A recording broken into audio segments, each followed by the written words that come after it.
Hey everybody, it's Dr. Sam Robbins. Now today I'm going to reveal the best time to exercise if your goal is to lose weight, especially that stubborn belly fat. And yes, this works equally well for both men and women at any age. Now, I did do a video recently about the best time to exercise for gaining muscle, and if you're interested in that video, I'll give you a link to that one at the end of this video. Now, gaining muscle is actually very different metabolic goal, right, than losing fat. In fact, there are on opposite ends of the spectrum, except for a small minority of people who have exceptional genetics, or maybe they're taking just lots of steroids or metabolically enhancing drugs. You really can't do both at the same time unless you're just starting to work out and exercise. However, today I'm going to actually show you how you can actually do both, actually gain muscle and lose fat at the same time. But today's topic is more specific about you losing fat and, more importantly, keeping it off. So let's get started. So the absolute best time to work out is right after you eat. So here's a very simple trick for losing fat. Take a 10 to 15 minute brisk walk after you eat a meal. So this would be preferably about 3 times daily, let's say breakfast, lunch, and dinner. And you can take a walk outside, that's the best way, and just walk maybe 5 to 7 minutes in one direction, and then just turn around and walk back. And that's it. It's really simple. I'm not even asking you to walk 20 or 30 minutes. In fact, I believe that's too much. Just walk about 10 to maybe 15 minutes, and thus the total is about 30 to 45 minutes daily. Personally, I love this because after 10 or 15 minutes, honestly, I'm just bored anyway. Now, the benefits are that, first of all, at the end of the day, you've again stated you walk about 30 to 45 minutes, and that's about 15 to 20 hours a month. And it can be done anywhere, right? Anytime, and it's free. So you have really no excuses.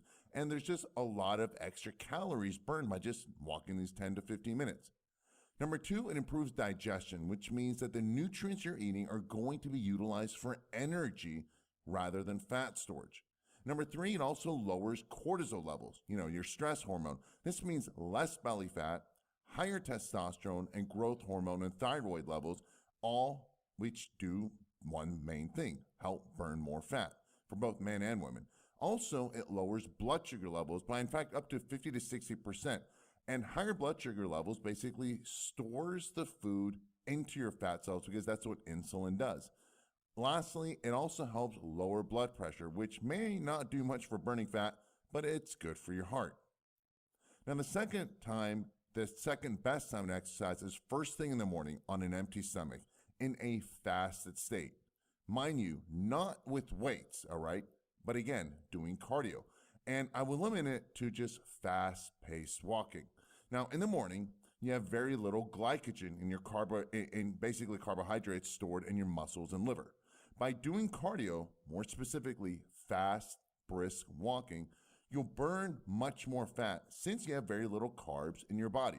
However, if you lift weights on an empty stomach, which I do not suggest, you will burn some fat, but you'll actually burn a lot more muscle as well. This is because lifting weights requires glycogen, carbohydrates, as well as amino acids, which is stored in your muscles, and protein. If you have no carbs in your system, your muscles and liver, your body will end up burning muscle, which you don't want. This is why you always want some food in your body before a weightlifting session, which is what I explained in detail in my other previous video about gaining muscle. So again, do your cardio, fast-paced walking, first thing in the morning on an empty stomach. And if you take a fat-burning, metabolically enhancing supplement that increases your metabolism, such as Lean Optimizer, you'll actually easily burn 2 to 3 times more fat and actually have more energy throughout the entire day. But I'll tell you more about this in a minute. And finally, the third best time to do your cardio session is after your weightlifting session. Ironically, most people do the opposite, right? They'll do the cardio for, let's say, 30 minutes, and then they lift weights for another 30 minutes. This is totally wrong, all right? You'll actually burn less fat, and you can actually lose a lot more muscle. By lifting weights first, all right, which is what I suggest, you'll actually use up your glycogen, the carbohydrates in your muscles and your liver.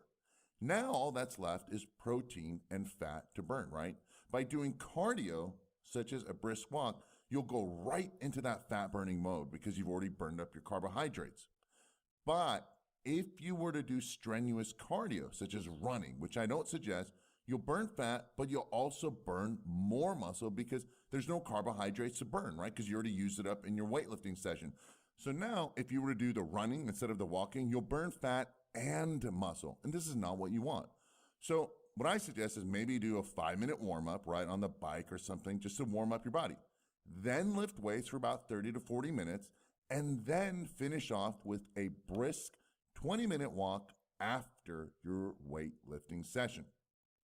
So one thing I want to mention is that what I revealed today is proven, all right, for hundreds and thousands of clients over the past 30 years, from professional athletes to just regular people, young and old. It works, and it works every single time, all right? There's no fad here.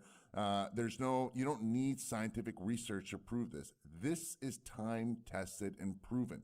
And it's by far the best long-term solution because it helps optimize your fat-burning hormones for continued and long-term success. Now, I'm so tired of just people losing and gaining the weight back, right? It's just painful. It's not good for your body and certainly not emotionally. So what I suggest is also today is that if you want to actually burn more fat, if you want to increase your metabolism and reduce your appetite and also boost your energy levels while optimizing your fat burning hormones, which is what I really promote, then click the link below in this video, right in the description area, and copy a proven formula that's worked for almost 20 years, backed by science and, more importantly, real life results by thousands of people, all right? So in summary, here's what you have to do. Again, walk 10 to 15 minutes after each meal. This is your best option. Number 2, walk 20 to 30 minutes first thing in the morning on an empty stomach. Again, a brisk walk. And finally, the third best option is to do 20 minutes of walking right after your weightlifting session. And if you want to actually speed up your results, right, and get the most fat burning, utilize a fat burning, a hormone optimizing solution such as Lean Optimizer to safely accelerate fat loss while actually preserving muscle mass at the same time. So that's it for today. Listen, I hope this video was helpful and gave you more clarity. If it did, please share it with a friend, right? Do them a favor. Or if you aren't already subscribed, please do so and click that bell icon so you'll be notified of exclusive videos coming out in the very near future. And make sure you visit the link below in the description area so you can get more details on how you can actually turn on your fat burning genes.